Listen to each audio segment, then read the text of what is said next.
In this video, you're going to learn how to create your own DVD that will play on your DVD player that you create from your own video files. You're going to use a free software called DVD Flick. You can find it at dvdflick.net. Now what we do is we just go ahead and download it. So let's go to download and download DVD Flick. Little box will come up here. Just save the file to your disk and then install the program. Now once this program has been installed, you can just fire it up. And here's what it looks like here. So the first thing you're going to want to do is set your project settings. Click on project settings. Here you can name the project. You can name it whatever you want. Target size. You can leave this as the default. We're going to burn it to DVD 4.3 gigabytes usually, but if you have higher capacity DVDs or you have other types of formats, you can use any of these. But we're going to burn it to a 4.3 regular DVD. The encoder, this is the processor priority to the encoder. Set that at normal. And the thread count is what determines how fast the encoding goes as well. Next, we'll go to video. You need to be in the format that your DVD is. North America, that'll be NTSC, and in Europe and so on, it may be PAL. Target bit rate, you can leave as the default, auto fit. Audio, this is all auto. Playback, after title is finished playing, you can play the next title, play it again, stop playing, or return to menu. So we'll say play the next title. Loop to the first title when done playing. You can turn that on and off. And always enable first subtitle if there's subtitles in there. Burning, this is where you got to tell it how you're going to burn it. You can either create an ISO image and then use a burner, or you can have it burn directly to your disk. So we're going to burn it directly to our DVD. It detects our DVD for us right here and automatically erase disk if it is rewritable. You can turn that on or off. So we're already here. So we'll just click accept. Now we'll go to menu settings. This allows you just to pick a menu, and there's 4 of them available here. So you can just pick what your DVD menu is going to look like. And you can either enable or autoplay. So we'll enable the menu and autoplay. We want to autoplay the menu so the disc doesn't just sit there when they plug it into their DVD player.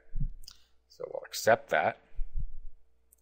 Now what we have to do is add the titles that we want to be on our DVD. So we can burn different types of video files, for instance AVI files, which are usually supplied to you with PLR content, or WMV files.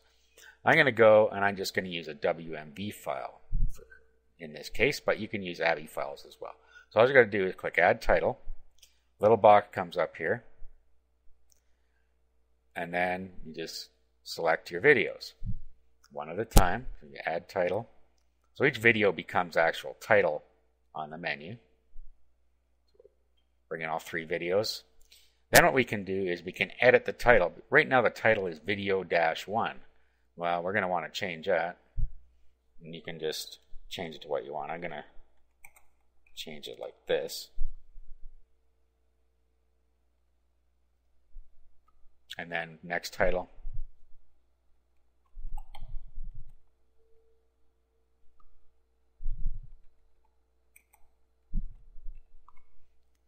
And then next title.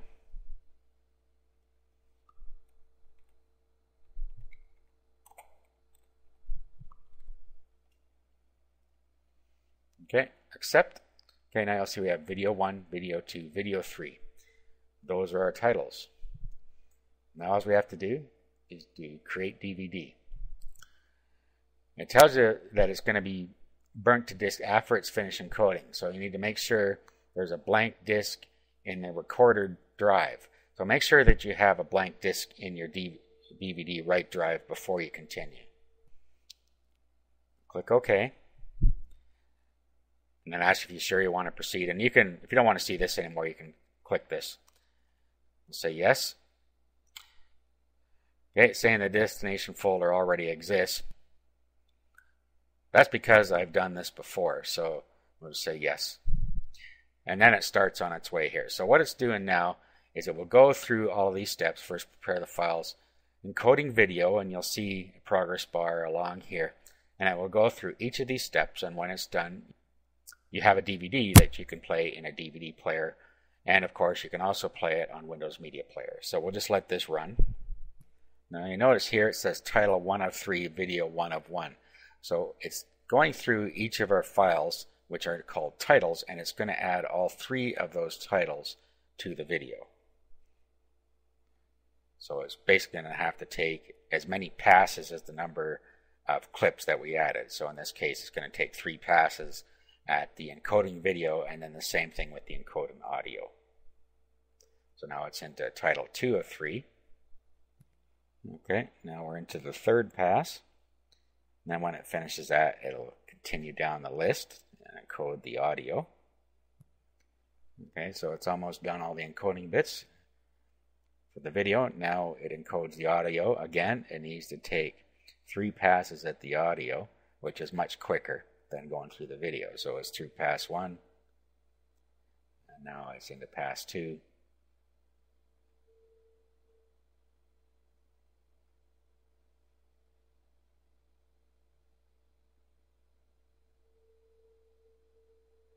Now pass 3, and now it will combine the audio and the video together. So this takes a little while for it to do that. After that, it adds any subtitles that were in the video in. After that, it renders it, and then finally it writes it to the disk. This whole process can take quite a while depending on the size of the video files that you're using to create the video from.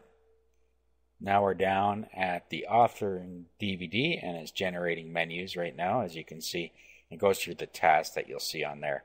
Then finally it will write it to the DVD. Okay, so at this point it's starting to write. Now it opens up 2 more windows. It opens up an informational window like this, and then it also opens up a burning window like this that tells you the progress of what's going on. So right here it says reserving track, and then it goes through, does everything it needs to do, and starts burning.